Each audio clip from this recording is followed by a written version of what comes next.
Et votre invité aujourd'hui dans la grande interview en direct sur Boursorama, c'est Hervé Morin. Bonjour. Bonjour. Président de la région Normandie. Alors, cette nuit, c'est arrivé Gary Cohn. Vous savez qui c'est Gary Cohn? C'est le principal conseiller économique de Donald Trump. Il vient de claquer la porte, il vient de démissionner, il s'en va.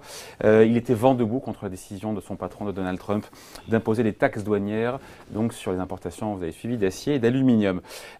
C'était un des derniers modérés qui était autour du président Trump. Est-ce qu'on fait, suite à cette décision de claquer la porte, on fait un pas de plus vers cette guerre commerciale qui est tant redoutée par les marchés, mais aussi par le monde politique et par les Européens? Elle est redoutée tout simplement pour une raison simple, c'est qu'on sait que ce sont les échanges qui créent la croissance.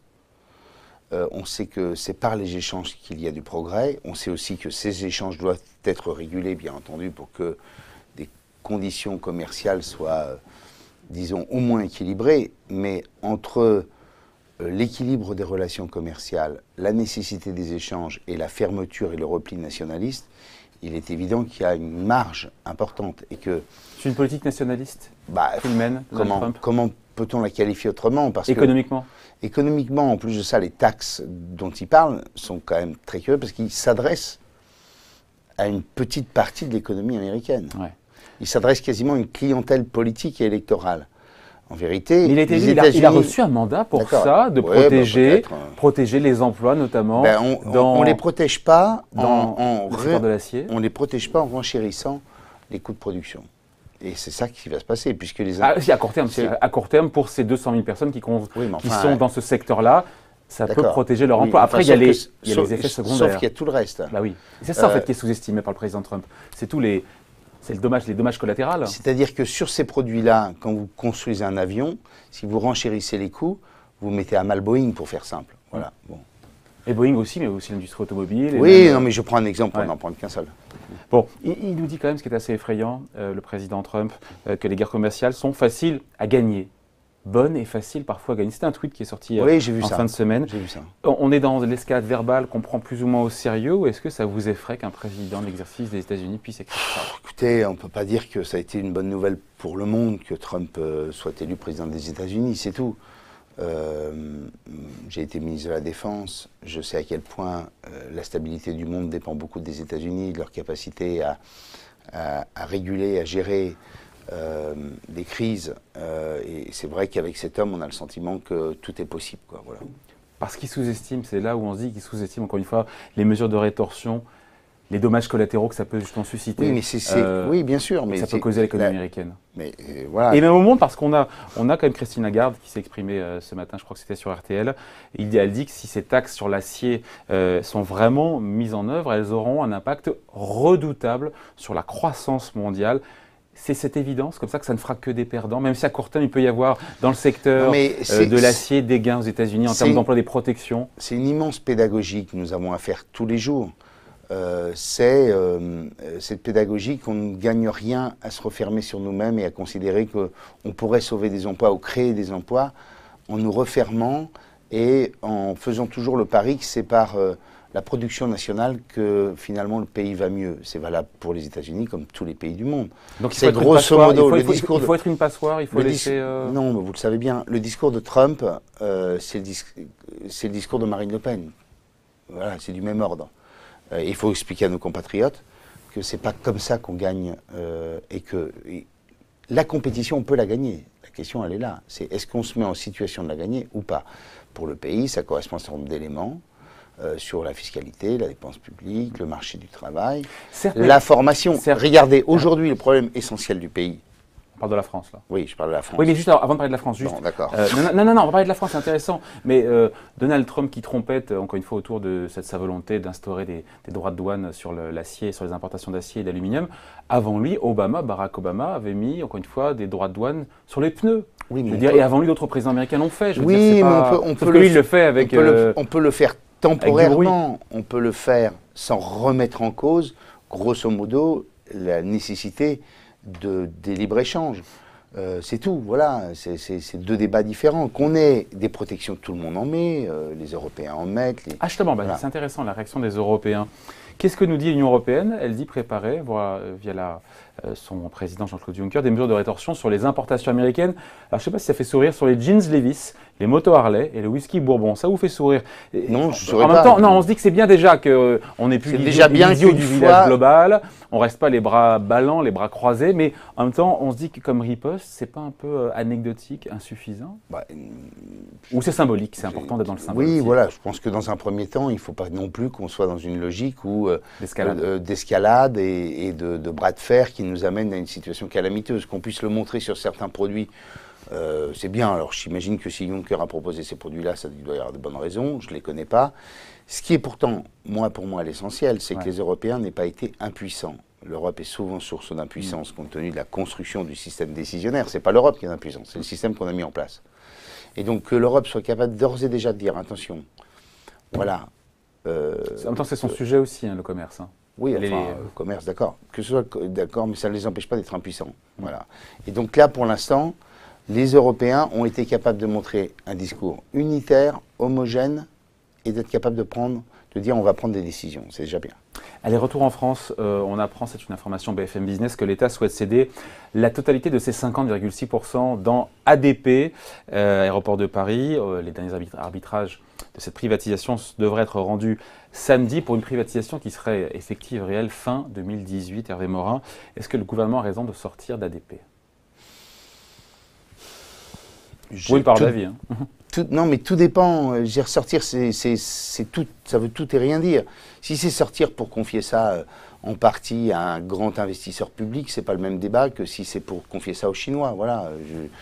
Public ou privé français aussi. Oui, voilà, mais puis c'est pas la même chose si on file ça. Sur le dossier, hein. Si on file ça à une entreprise privée française ou à une entreprise privée qui vient de l'autre bout du monde. Donc moi, je suis plutôt favorable par nature à l'idée que les pans de l'économie doivent être confiés, que l'économie marche mieux quand elle est confiée au privé. Donc je suis plutôt favorable par principe. Après, tout dépend dans quelles conditions c'est fait. Bon. Christian Estrosi, vous connaissez? Oui, j'étais avec lui juste avant vous. Eh bien justement, qu'est-ce qu'il fait à Nice? Il crée une nouvelle taxe payée par les propriétaires. Une taxe sur le foncier bâti. Donc résultat, les impôts vont augmenter pour les propriétaires de la métropole niçoise. C'est une erreur ou pas quand on est dans l'opposition qu'on dit qu'il ne faut pas augmenter la CSG et puis que derrière, localement, voilà, on augmente, on crée une nouvelle taxe sur les propriétaires? Écoutez, il a raison, il a tort politiquement. C'est pas une question de cohérence là, non? Après, quel est le sujet? Pourquoi faire? Pour investir? Oui, pour investir dans des parkings, des réseaux d'eau, des routes, mais quand même, augmenter, non, ça vous pourriez faire ça, vous? Non, mais moi, en même temps, c'est pas votre... je suis pas président de métropole, je suis président de région. Je sais. Non, mais vous comprenez le principe. Oui, j'entends bien. Je pense qu'on a des niveaux de prélèvements obligatoires qui sont tels qu'il faut s'éviter ce genre de choses. Moi, bon, voilà, ça me paraît une évidence. Donc il a tort. Donc c'est une erreur. Sauf si ça... On a des niveaux de prélèvements obligatoires qui sont là, il faut éviter ce genre de choses. Sauf si ça correspond à des transferts de compétences, parce que tout ça est très compliqué. Mais si grosso modo, la métropole de Nice se retrouve avec des compétences qui étaient jusqu'alors assumées par la ville, il faut bien un jour les financer. J'imagine si ça avait été le cas. Bon, écoutez, je connais donc pas ça vous gêne quand même un petit peu qu'on augmente? Non, mais je refuse de me prononcer sur des sujets sur lesquels je n'ai pas le tenant et aboutissant. Mais le principe, en tout cas, d'augmenter les impôts locaux. Le principe de l'augmentation des prélèvements obligatoires est pour moi quelque chose qu'il faut au moins éviter. Voilà. On a la chance d'avoir un président pro-business, nous a dit il y a quelques heures Pierre Gattaz à Challenge. À l'évidence, vous pourriez en dire de même? Bien sûr. Hein? J'ai pas de problème là-dessus. Vous voyez d'ailleurs localement, dans votre région justement, les répercussions de l'image de la France, en termes d'investissement, en termes dans les voyages que vous faites? Ce qui est clair, c'est que l'image de la France a beaucoup changé à l'étranger. On avait une image absolument calamiteuse et désastreuse du temps de François Hollande. On a retrouvé une bonne image. On a retrouvé une bonne image parce qu'on a un président qui parle au monde, on a un président qui se tient. On a un président qui, sur un certain nombre de sujets, très honnêtement, moi, j'ai rien à dire. Ouais. La fiscalité, ouais, enfin là, pour l'instant, sur la fiscalité, c'est à voir. Là, on est plutôt dans l'ISF. Oui, c'est ça. Mais on est quand même là sur des sujets sur lesquels il y a encore beaucoup à démontrer, tant sur la réduction de la dépense publique, tant sur la baisse des prélèvements obligatoires. Sur ces deux sujets, il y a tout à faire et il n'a rien fait pour l'instant. Parce que quand on décide de supprimer la taxe d'habitation en disant on va créer un nouvel impôt, on ne baisse pas franchement les... Le maire a dit non. Ouais, enfin, on peut croire le ministre de l'économie. Au bout du compte, il faudra bien un nouvel impôt. Parce que ce n'est pas l'État qui va compenser la totalité de la suppression de la taxe d'habitation. Donc, en clair, il a très clairement changé l'image de la France. Deuxièmement, il a engagé des réformes que bien souvent nous avions indiqué devoir faire et que nous n'avons pas fait. Troisièmement, il faut qu'il intègre aussi l'idée que tout ne se décide pas à Paris et que les collectivités ont une part de la transformation. Je prends ma région, on a des chiffres qui sont nettement meilleurs que la moyenne nationale sur la baisse des défaillances d'entreprises, sur la croissance de l'activité des PME, sur les perspectives de création d'emplois. C'est parce qu'on a mis en place en région un écosystème favorable au développement des entreprises. Et donc il faut qu'il intègre très clairement l'idée. Il a une vision trop centralisée. Qu'une transformation du pays, ça passe par des décisions nationales. Le régalien économique, c'est le sien, c'est son problème. Je ne conteste pas cette idée. Mais il y a toute une série de politiques qui sont beaucoup mieux menées quand elles sont menées par les territoires, notamment par les régions. Et quand on voit le rythme des réformes qui ne ralentit pas, justice, SNCF, formation professionnelle, logement, on n'a jamais autant réformé en France, quand même, avouez-le. Le rythme des réformes, quand même, non? Après, il faut voir jusqu'où ça va aller. Sur la justice... Si on met de côté, vous avez raison, la réforme de l'État et la baisse de la dépense publique. Là, vous me citez des réformes dont on annonce la tête de chapitre. Oui, il faut déjà le faire. Oui, enfin, d'accord, mais tous les gouvernements annoncent des réformes, quels qu'ils soient. Ils considèrent toujours que chaque fois, c'est une transformation systémique qui va bouleverser le pays. Je prends la dernière réforme qui a été faite et annoncée, qui est la réforme de l'assurance chômage. Pardon de le dire, on n'a pas abordé tous les sujets. Puis on est en deçà des promesses présidentielles de la campagne. Puis même, je vais vous dire, aujourd'hui, le problème essentiel du pays, c'est de trouver de la main-d'œuvre, des qualifications et des compétences. C'est vrai, c'est vrai. Je sais que les enquêtes d'opinion disent ça. Non, mais on se dit qu'avec un taux de chômage, encore une fois, 9%, il y a de quoi en tomber de sa chaise. C'est une situation complètement hystérisante de constater qu'un pays avec même dans les 3 emplois millions peu de qualifiés, chômeurs... Même dans les emplois peu qualifiés. Non, mais la situation est extrêmement simple. C'est pas tendu sur des micro-spécifiques. Non, absolument qualifications. pas. C'est toute compétence, toute qualification, ou presque, on se retrouve avec la même problématique. Demander à la métallurgie, demander au bâtiment, demander aux travaux publics, demander à la restauration. Tous ces secteurs ne trouvent pas la main-d'œuvre dont ils ont besoin. Or, compétences. On a... Non, mais ce n'est pas simplement que des compétences. C'est qu'en vérité, on a un chômage avec, grosso modo, 3 tranches. Le premier, le socle, qui sont des Français très éloignés de l'emploi, sur lesquels il y a un énorme travail à effectuer. Qui sont restés au chômage plus de 2 ans. Ça va être le rôle, normalement, de ce qu'on va faire avec l'État sur ce qu'on appelle le PIC, le plan d'investissement sur les compétences.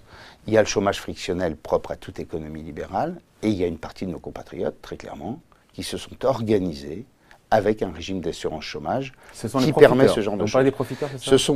Non, mais on peut employer d'autres mots que cela, mais on peut dire aussi qu'on a des compatriotes qui ont transformé Pôle emploi en agence d'intérim pour recharger des droits. En clair, je travaille quelque temps. Pôle emploi a fait des études là-dessus, il m'a montré que c'était assez marginal. Écoutez, moi, ce que je constate, c'est que quand on crée des formations sur lesquelles on a des compatriotes qui ont un contrat de travail, donc il y a une entreprise, on crée la formation, et ce que je constate, c'est que 4 mois plus tard, quand on a formé 20 personnes, on en a 6, 7 qui sont repartis à Pôle emploi alors qu'ils ont un boulot. Posons-nous la question. Bon, il y a 2 jours, j'ai déclaré certains Français ont le sentiment que la politique menée par le gouvernement n'est pas faite pour eux. J'aurais aimé avoir plus de précision. Pensez à quoi? Il est évident que quand vous constatez que...